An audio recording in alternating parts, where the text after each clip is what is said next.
Hello people of the world. So, the other day, I was scrolling through some of my older YouTube videos, and I realized about a year, no, not a year or two, 2-3 years ago, I made a crap ton of Lego dinosaurs, and made how to build videos on them, and those videos are some of my most viewed videos, and so, if I'm trying to gain some more popularity, I was like, okay, I'll go back to making Lego dinosaurs. So, it's like, okay, one of my favorite dinosaurs, Dilophosaurus, Lego already has a version of. Baryonyx, Lego already has a version of. Concavenator, Lego doesn't have a version of. So here's my Concavenator. As you can see, it's a Concavenator. It's got the hump. If you don't know what Concavenator is, it's a very small Carcharodontosaur. Carcharodontosaurs are normally, like, gigantic, but it's pretty, not actually too small, it's still bigger than a person. Like, it's small for a Carcharodontosaur. And it has really tall vertebrae above its hips, which is what these lumps are supposed to identify as. I don't know why I used the word identify, but simulate would probably have been a better word. So you don't know if those were a thin sail, which is how I portrayed it here, or if there's like a big hump, or like bone girdle to attach hip muscles to, sort of like the shoulders of a bison. And Concavenator might just be like the thick queen of dinosaurs, and we just wouldn't know. So yeah, this is what you'll pretty much be building in this video. You can probably deduct it just by how it looks, but the instructions will come up now. Okay, so here's all the parts you're gonna need. I've laid them out to where, like, generally what part of the body they're gonna be in. So if you want a different color scheme, you can figure out what general location is going to be what color. And then also just, I remember how to build it better. So, we'll get into this, starting with the head. So, first off, I'm going to take a 1x4 plate, 3x4 plate, put them together, toss in a 1x1. You can also just do 2 1x4s. I just did the 1x1 tick because I want to give a little color on the guy's head. Mixel joint ball socket on the small side of a 1x2. When you can visibly see it, I don't have to label name it every piece. A stud, this is for the eye, so whatever color you want the eye to be, put that there. Slope piece goes on the front.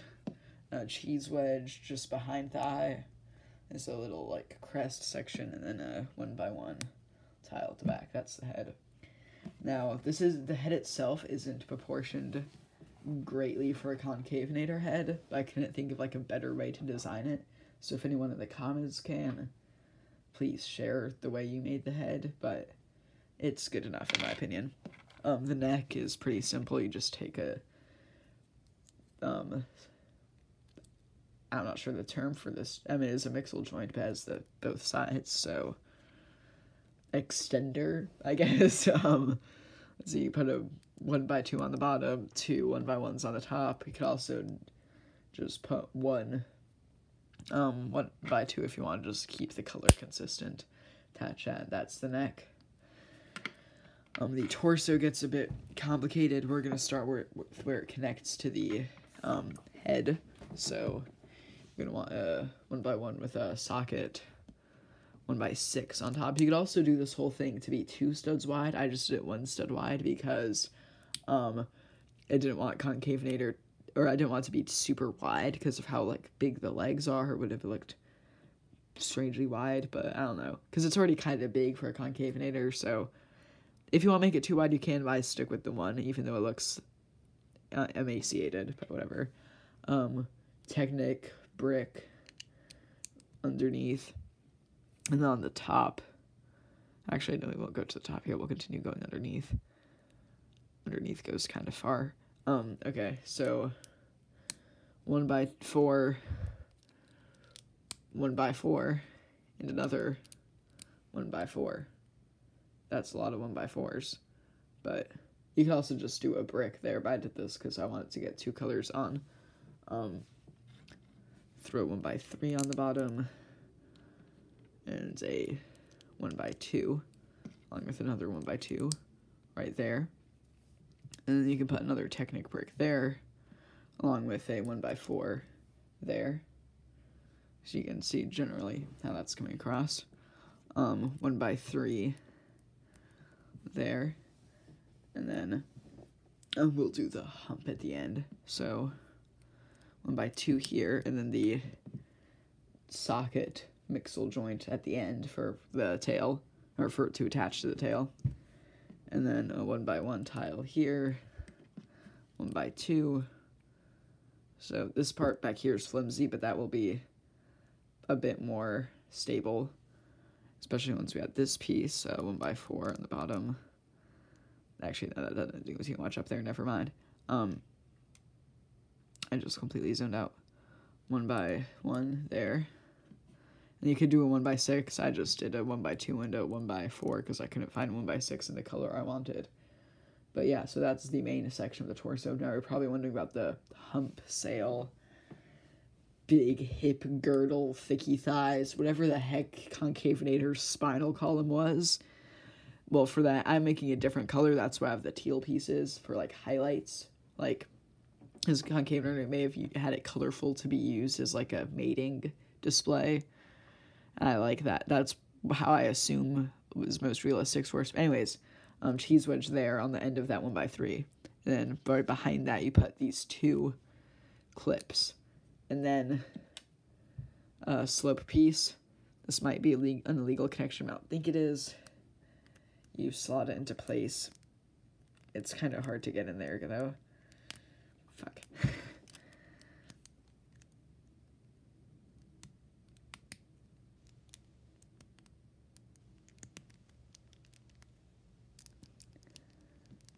Okay, there we go. You could also, if you prefer the idea of Concavenator having like a bison leg hump as opposed to a Dimetrodon style sail, you can just get what's the piece I'm thinking of? Do I have one nearby, like within reach? I think I might. I have a similar type of piece.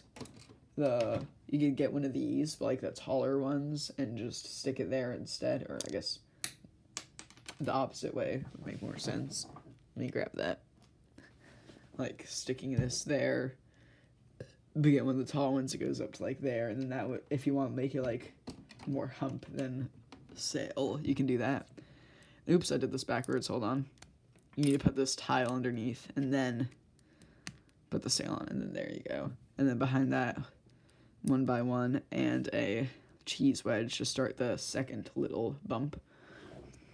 Right? And then once you're done with the torso, you can connect the head. Now the tail is a few segments. We're going to start with the tip and move our way up. So you get a dinosaur tail piece and attach that to one of those, I guess, chima, finger, claw, whatever that is. Mixel joint and a clip. Pretty simple. Yeah. And then get one of these joints. I guess, like, I don't know what to call these. Because it has a female and male end. So I guess just tranny, twink, whatever. And a 1x2 on top to make it a bit girthier. Ignore the slurs. Now 1x4 for the bigger, bulkier part of the tail. And then both sides of both types of mixel joint. Put 1x3 on the bottom to give that some lower girth. And then 1x1 plate, cheese wedge on top of that, and a slope just to get some more girth and some of that like highlight color. Alright, that's most of that done. Now you have like a serpent. You can take a Technic piece, slide that in there. And we're going to put the legs on the sides of that, but we'll get to the legs last, and we'll do the arms first, because arms are fairly simple. You take a 1x3, stick a plate on there, stick another 1x3 on there, stick a clip for the fingers, and put that to make the arm a bit bulkier. And that's one of the arms. They don't have too much elbow articulation. If you want to, you could take this slope out, but I leave it in there just because I don't like the idea of the arms being too fragile. and then you attach that stud into that Technic hole, and then do the same thing, but mirrored for the other side.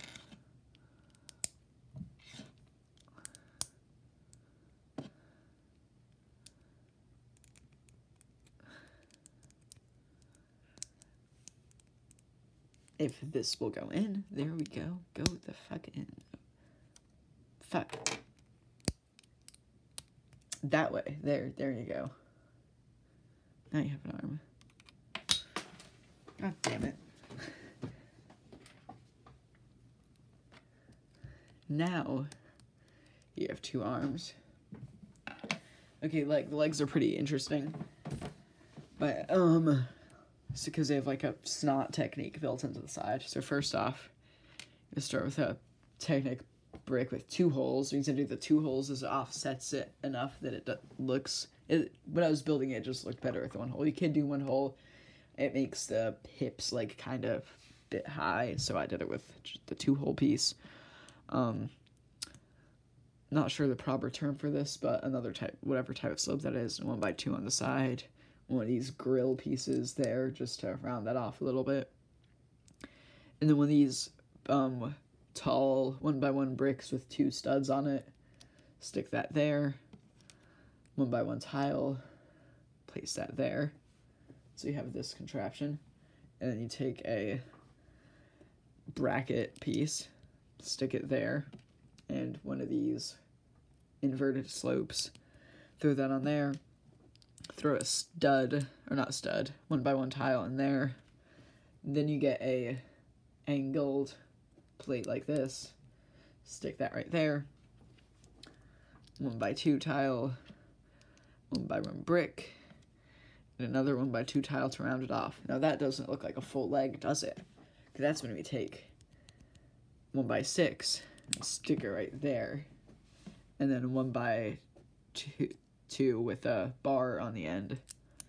Place that there. So that's the leg, and then to get the foot on,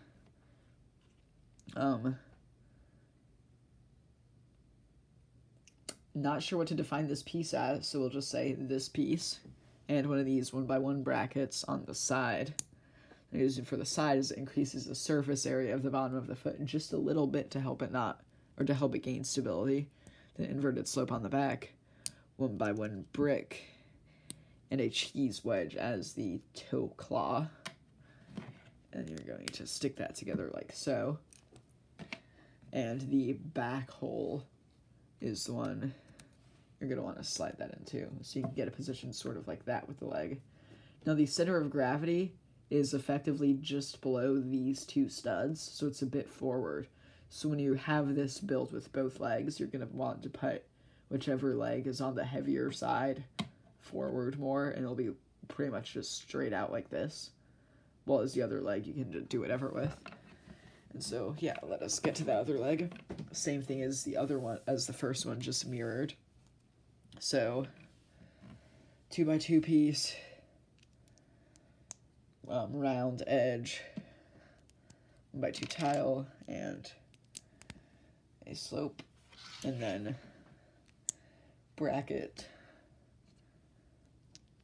1x1 tile again, and a inverted slope.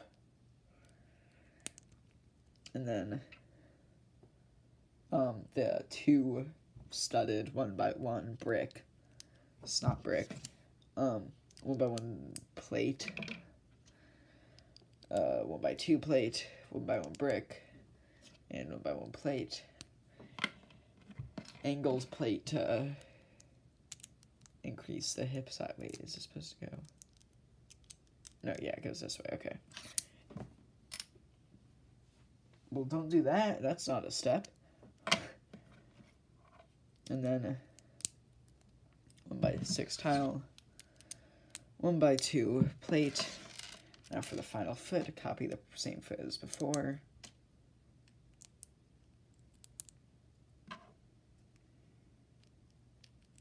Or not, don't copy the same, mirror it. It's just one piece that needs to be mirrored, but sorry, I just used weird wording there.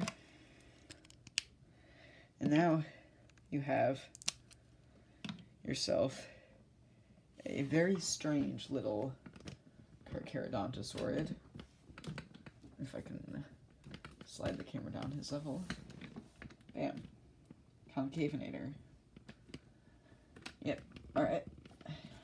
That's it for this video. I'll see you guys in another one. Auf Wiedersehen.